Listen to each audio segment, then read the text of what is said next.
This is the weekend to kick off our mini fundraising campaign for what's called Raising the Barn at the Claggett Center. Claggett Camp and Conference Center is the camp and conference center of both the Episcopal Diocese of Maryland and also the Episcopal Diocese of Washington.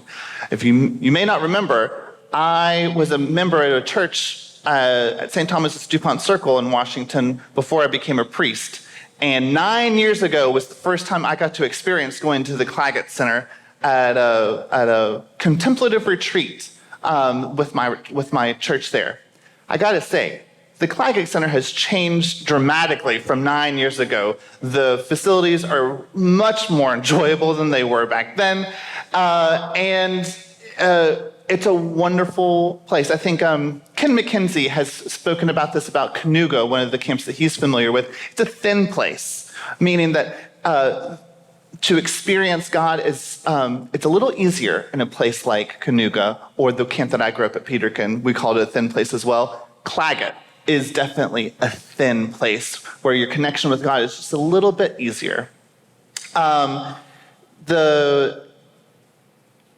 the Claggett Center, they have this big barn that's been there for centuries, and they are renovating that barn into additional space. So right now, you can go to the Claggett Center, and pretty much every single week it will be full, which is a good thing because its mission is basically to spread the love of God to the people that come so that those people then leave and spread that love of God to others. They experience love, they extend love when they go someplace else.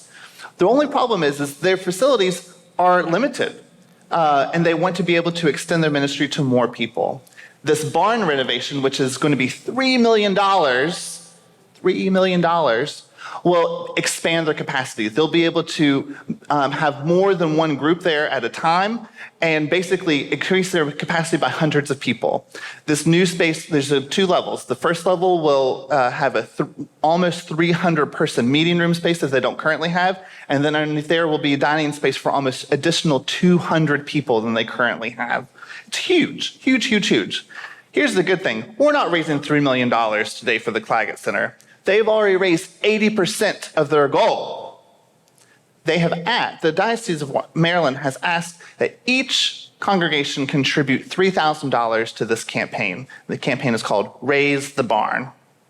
And the vestry has met and voted to pledge that amount of money, but with the understanding that it's actually going to come from this whole congregation.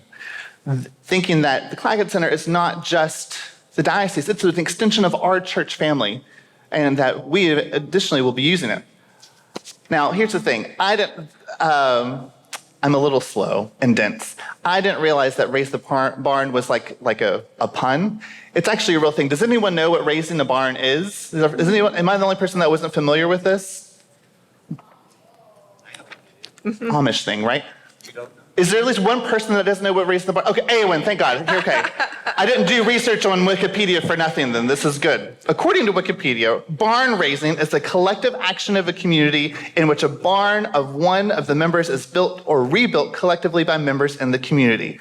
Barn raising was particularly common in the 18th and 19th century rural North America. A barn was a necessary structure for any farmer, for example, for storage of cereals and hay and keeping animals.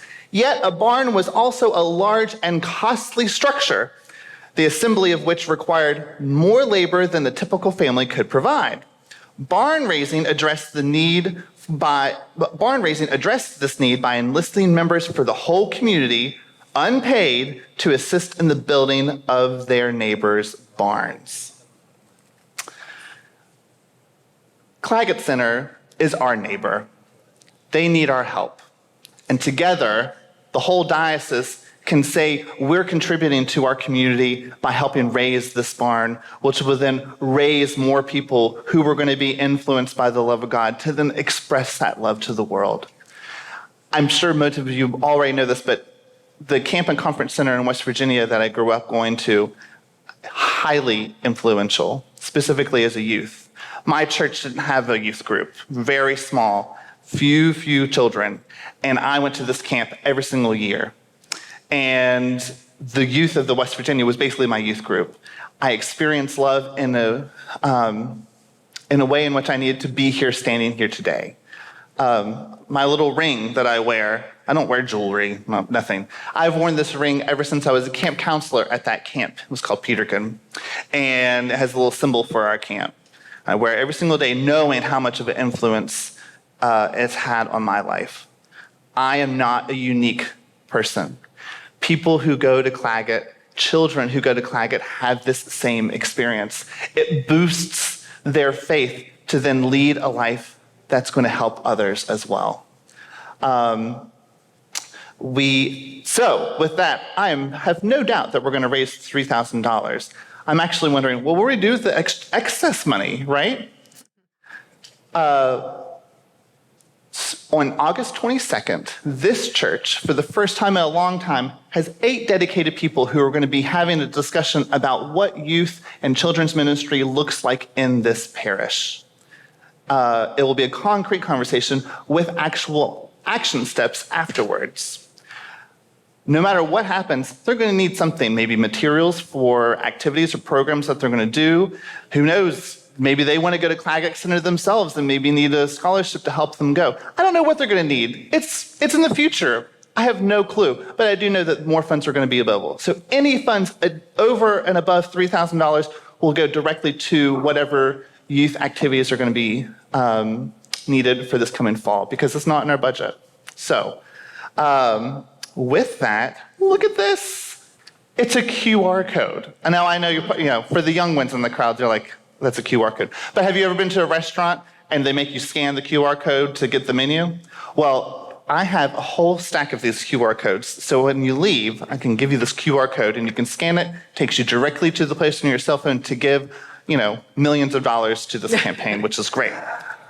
If QR codes are not your thing, simply go to our church website and follow the directions to give there.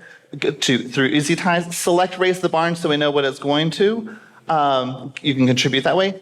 Right? Good old-fashioned check also works in the memo line, Raise the Barn. This is a campaign that hopefully will be concluded by our back-to-school blessing so we can celebrate all the funds that we have raised for not only the youth here, but then helping the youth of the diocese as well. Oh, and just one other thing.